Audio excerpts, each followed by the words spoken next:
आरो गोबाव सम बर' माहारिया खौसे जानो हायैनि थाखाय जोंहा गोबां खहा जाबोदो।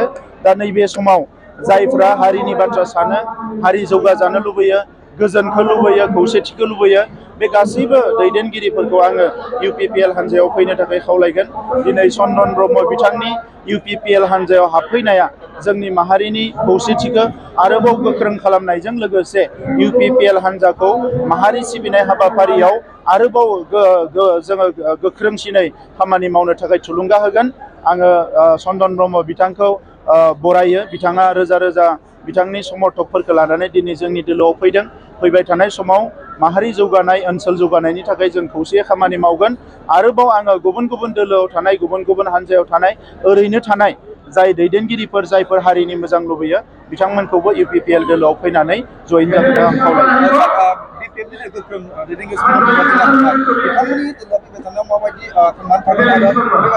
BPF दोलोआ बेवहाय आरो थानाय नंला। नैबे 2024 जि पार्लियामेन्ट इलेक्सन, बेवहायल' नोंथांमोना नांगोलनि सावगारिखौ नुगोन। बिनि उनाव हयथ' आरो नांगोलनि सावगारिखौ नुनाय नङा। दिनै रोजा अनजिमायाव बिथांमोना फैदों आरो गोबां फैबावगोन। आरो फुङाव आग्रासुनि एक्स प्रेसिडेन्ट अरुण बिथाङा 32 बिथांनि बारग' बिबानगिरिफोरखौ लानानै जयेन जादों। आरो गाबोन समफोर बेबायदिनो गुबुन गुबुन हारिनि माखासे गोख्रों दैदेनगिरिफ्रा जोंनि हान्जायाव जयेन जाबावगोन। खौसेथि आरो जौगानाय आरो मोनफ्रोमबो हारिनि जौगानो थाखाय बिथाङा मोनसे सिन्था खालामनानै बे समाव हाबफैयोबा सोलायनो गोनां जादों। जोंबो बेखौनो लुबैयो जे हारिनि खौसेथि, जौगानाय आरो गोजोनखौ अरायसम लाखिनांगोन। आरो बड'फानि जि सिमां, बेखौ मोगथां महर होनो थाखाय, माहारिनि आद्रा थानाय हाबाफोरखौ मावफुंनो थाखाय जों खौसे जानानै आवगायलांनांगोन। Thank you. आरो गोबाव सम बर' माहारिया खौसे जानो हायैनि थाखाय जोंहा गोबां खहा जाबोदो। दा नैबे समाव जायफ्रा हारिनि बाथ्रा सानो, हारि जौगाजानो लुबैयो, गोजोनखौ लुबैयो, खौसेथिखौ लुबैयो, बे गासैबो दैदेनगिरिफोरखौ आङो UPPL हान्जायाव फैनो थाखाय खावलायगोन। दिनै चन्दन ब्रह्म बिथांनि UPPL हान्जायाव हाबफैनाया जोंनि माहारिनि खौसेथिखौ आरोबाव गोख्रों खालामनायजों लोगोसे UPPL हान्जाखौ माहारि सिबिनाय हाबाफारियाव आरोबाव जोङो गोख्रोंसिनै खामानि मावनो थाखाय थुलुंगा होगोन।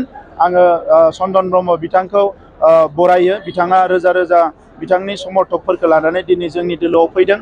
फैबाय थानाय समाव माहारि जौगानाय, ओनसोल जौगानायनि थाखाय जों खौसेयै खामानि मावगोन। आरोबाव आङो गुबुन गुबुन दोलोआव थानाय, गुबुन गुबुन हान्जायाव थानाय, ओरैनो थानाय जाय दैदेनगिरिफोर, जायफोर हारिनि मोजां लुबैयो, बिथांमोनखौबो UPPL दोलोआव फैनानै जयेन जानो आं खावलायो।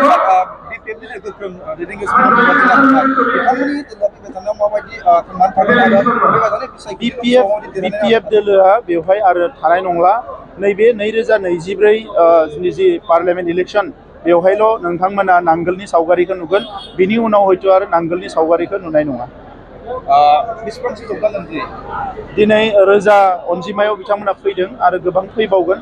आरो फुङाव आग्रासुनि एक्स प्रेसिडेन्ट अरुण बिथाङा 32 बिथांनि बारग' बिबानगिरिफोरखौ लानानै जयेन जादों। आरो गाबोन समफोर बेबायदिनो गुबुन गुबुन हारिनि माखासे गोख्रों दैदेनगिरिफ्रा जोंनि हान्जायाव जयेन जाबावगोन।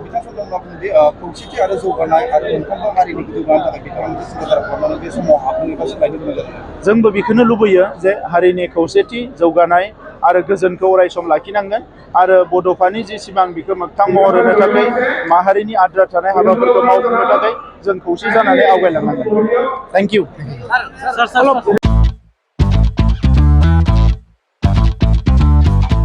गोजोनथाव खौरां! नोंथाङा नोंथांनि गला एबा अफिस फसंथानफोरखौ जोंख्लाब माख्लाब साजायनो गोसो गैया नामा?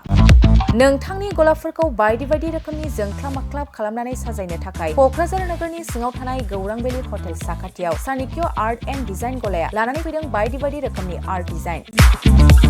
क'क्राझार नोगोरनि सिङाव थानाय गौरां भेलि हटेल साखाथियाव चाणक्य आर्ट एन्ड डिजाइन गलाया नोंथांमोननि थाखाय लानानै फैदों नोंथांनि गलाखौ जोंख्लाब माख्लाब खालामनो गोबां रोखोमनि आर्ट डिजाइन। बेफोर आर्ट डिजाइनफोरनि गेजेराव दं 3D signboard, 2D signboard, acrylic trophy, ACP panel, name प्लेटार्स, रेट्र', रिफ्लेक्टिभ साइनबोर्ड, नियन साइनबोर्डफोरनि आर्ट डिजाइनफोरखौ नोंथाङा चाणक्य आर्ट एन्ड डिजाइन गलानिफ्राय मोनफुंनो हागोन। बेनि अनगायैबो इनग्रेविं सार्भिस आर्क्राइलिक लेटार काटिं MDF जालि काटिं लग' ग्राफिक्स डिजाइन आरो कास्टमाइज गिफ्ट आइटेम्सफोरखौ नोंथांमोननि गलानि थाखाय सानिक्य आर्ट एन्ड डिजाइन गलाया लानानै फैदों आर्ट डिजाइन गोबां बाथ्रा मिथिनो थाखाय नोंथाङा नैबे 9706125636 6900981649 जानबुं नम्बरनि गेजेरजों खौरां लाहरनो हागोन।